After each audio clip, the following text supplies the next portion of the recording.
Hello, this is Jorg Lepiodus with Ericsson. We'll be presenting a demonstration on maximizing profitability with NFV orchestration. And my name is Perrett. I'm CTO of Aria Networks, and I'm going to be showing the network-wide side of the catalyst. So this demo shows how important it is to use NFV orchestration in an intelligent way, so that you can move your business performance curve according to technical and service needs. So the approach we're taking includes leveraging analytics and policy-based management to determine the decisions that are taken into account for doing NFV installations. And the system comprises a closed loop that includes mediation, monitoring, and analytics. And the policies used actually leverage both business as well as technical SLAs. So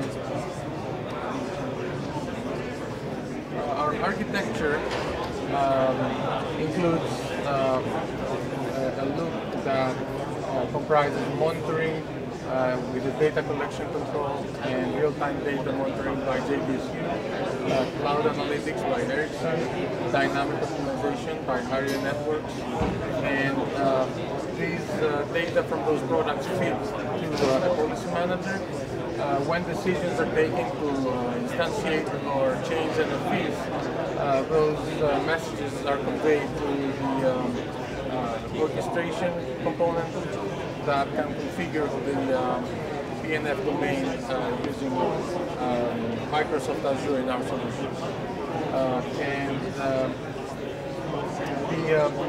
The basic loop here is the closed loop that we're using is collecting information and threshold events from the network, from the cloud. Those trigger policies, and those policies invoke a dynamic reoptimization of the whole network, which is done by the Aria Networks product. And that's an end-to-end optimization, including both network costs as well as data center costs.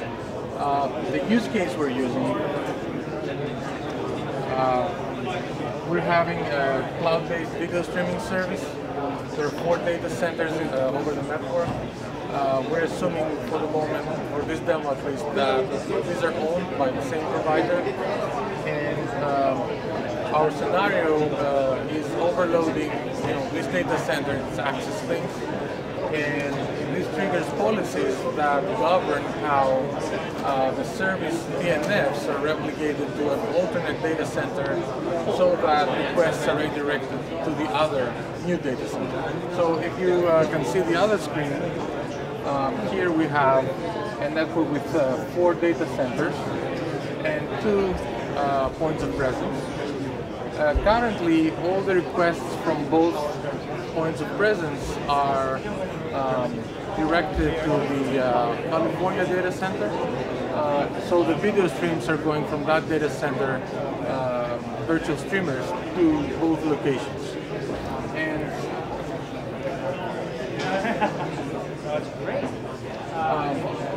once the thresholds are fed into the policy manager, a global domain optimization policy is invoked that says basically that when the threshold for POP request is violated, you should go and ask the optimization to find an optimal DC in terms of network, cloud, and financial metrics.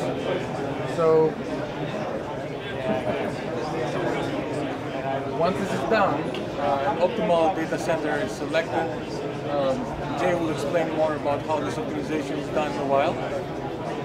The second step is that after the data center is selected, we want to also optimize locally which cluster in the data center should be used, again based on technical and financial objectives. And while there may be more than one candidate for meeting the technical constraints, the global policy eventually chooses the cluster that is incurring the less cost for doing this operation. So at this point, we can start the demonstration in terms of system.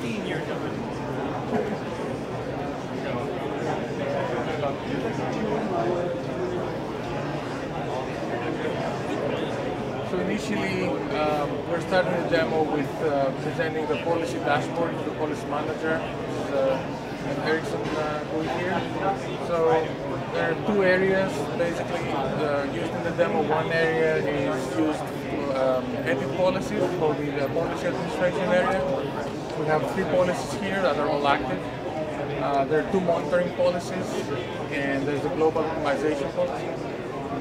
First, we'll show how we provision the monitoring policies, the JDSU application monitor. We just select it and direct it to that data center.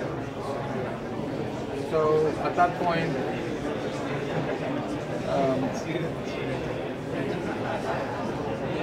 this policy is received by the JDSU monitors that start now monitoring the access links of the initial data center.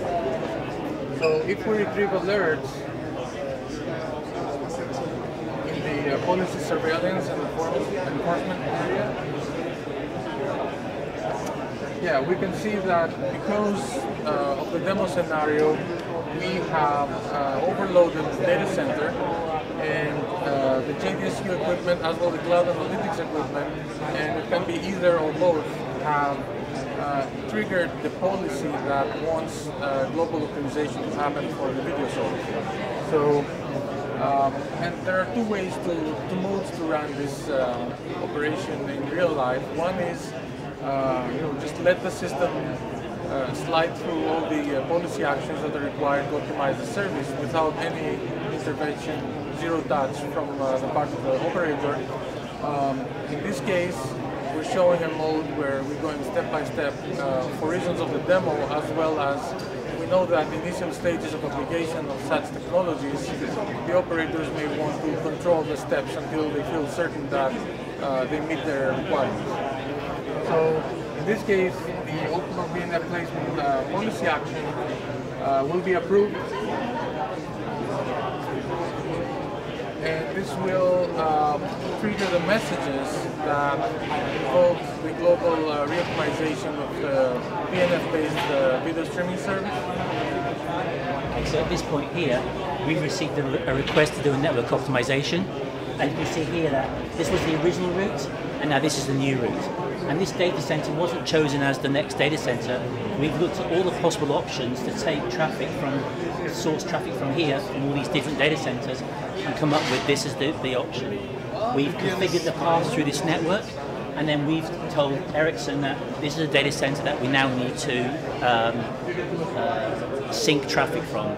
So at this point, Ericsson will now take over again to optimize within the data center. So we've done the WAN. In fact, here, if you see, these are the 4 data centers in isolation, 1, 2, 3, 4, and what we've done is we've overlaid here the WAN connectivity between the 4 data centers. George? Yeah. So, just to show some more, give some more background on what happened here, we'll also show the Ericsson Scintilla cloud analytics tool. So initially, right before the optimization, these 2 threshold alerts were triggered that are actually showing that the data center VNFs for the video service have surpassed the threshold for CPU as well as HTTP requests for the video service. So going to other screens, that can be seen by the provider in more detail for the specific video service, which data center, which cluster are affected. But the operator can also see which utilization of all data centers, and this is part of the data that is being automatically fed to the optimization tool. And what's also very important for this demo is that the costs of the data center are also fed into the optimization rule.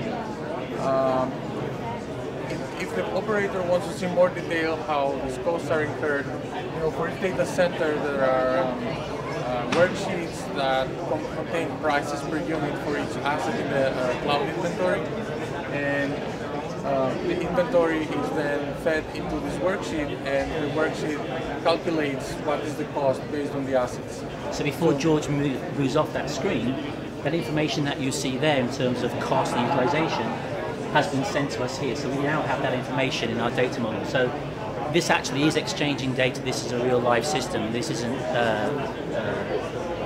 pre-canned. So we actually are transferring this data, and we're now using this cost and utilization information to come up with a single objective optimized solution. Right. So thank you, Jay. No, thank you. Finally, in the once the data center, the alternate data center is selected, there's a local optimization, as I explained before, that takes into account both technical characteristics or measurements actually of the clusters involved in that data center, but also the cluster costs are evaluated before deciding automatically which cluster should be used for instantiating the VNF service. So going back to our presentation here, we're at the point in the demo where cluster 1 has been selected, and we also cover, as part of this demo, we are looking at some Zoom standards. We've leveraged the metrics JDSU has. We've leveraged using manual form orchestration, and we're also working on exemplifying the policy schema of the current seed, and applied for cases that the Zoom information model is covering in NFV orchestration. So, to summarize this demo, our major objective is to maximize the profitability and minimize the costs of NFV orchestration actions, and as well as actions that are instantiated by on the real physical network. And also, we are using zero-touch closed loop that includes monitor analytics, optimization, and automated orchestration. And finally, all those are directed by a policy management tool, which can instantiate multi-level policies and orchestrate the whole demo end-to-end. So Jay may want to tell you something, our motto for this demo.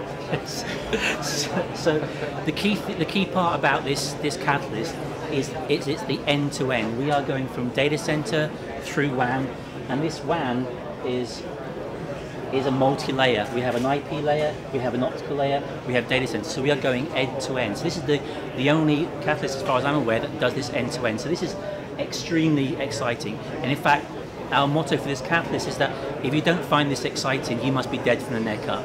Okay? Thank you very much. Thank you.